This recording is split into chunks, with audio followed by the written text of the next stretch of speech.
10:30 आला असंच खात. मनोज जरांगे आमरण उपोषणावर ठाम. 30 मे रोजी अंतरवालीत आमरण उपोषण. कडक उन्हात आमरण उपोषण करणार. उष्माघातानं जीव गेल्यास सरकार जबाबदार. जरांगेंचा इशारा. भाजप नेते प्रसाद लाड जरांगेंना भेटणार. उद्या दुपारी 12:30 वाजता अंतरवालीत घेणार भेट. कुणीही अंतरवाली सराटीकडे येऊ नये. पत्रकार परिषदेतून जरांगेंचं विधान. नीट पेपर फुटी प्रकरणात नवी अपडेट समोर. मनोज शिरुरेच्या फ्लॅटवर विशेष क्लासेस भरत असल्याची माहिती. पीव्ही कुलकर्णी घ्यायचा विशेष क्लासेस.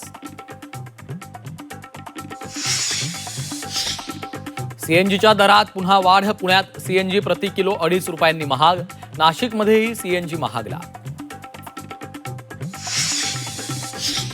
हिंगोलीत इंधन टंचाईचा गरोदर महिलेला फटका. डिझेल नसल्याचं कारण देत रुग्णवाहिका नाकारल्याचा कुटुंबाचा आरोप. प्रसूती दरम्यान बाळाचा मृत्यू. नागपुरात 24 तासात उष्माघाताचे 10 बळी गेल्याचा संशय. रेल्वे स्टेशन परिसरात आढळले 5 मृतदेह. शवविच्छेदनानंतर मृत्यूचं कारण स्पष्ट होणार.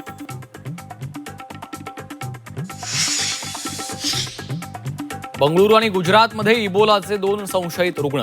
एका रुग्णाचा मुंबईतून गुजरातमध्ये प्रवास. दोन्ही संशयित आयसोलेशनमध्ये.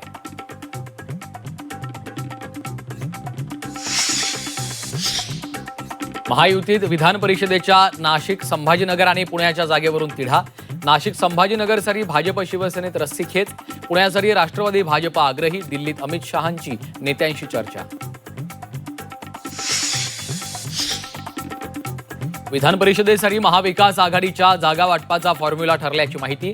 काँग्रेस 7 ते 8, ठाकरेंच्या शिवसेनेला 5 ते 6, तर पवारांच्या राष्ट्रवादीला 3 ते 4 जागा मिळणार. सूत्रांची माहिती.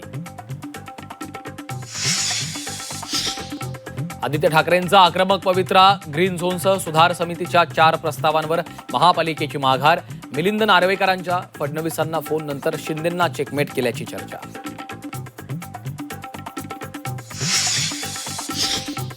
कांद्याच्या निर्यातीवर कोणतीही बंदी नाही. दिल्लीतल्या बैठकीनंतर मुख्यमंत्री फडणवीसांनी केलं स्पष्ट. 10 लाख टन कांदा खरेदीची केंद्राकडे मागणी. सकारात्मक निर्णयाची मुख्यमंत्र्यांना अपेक्षा.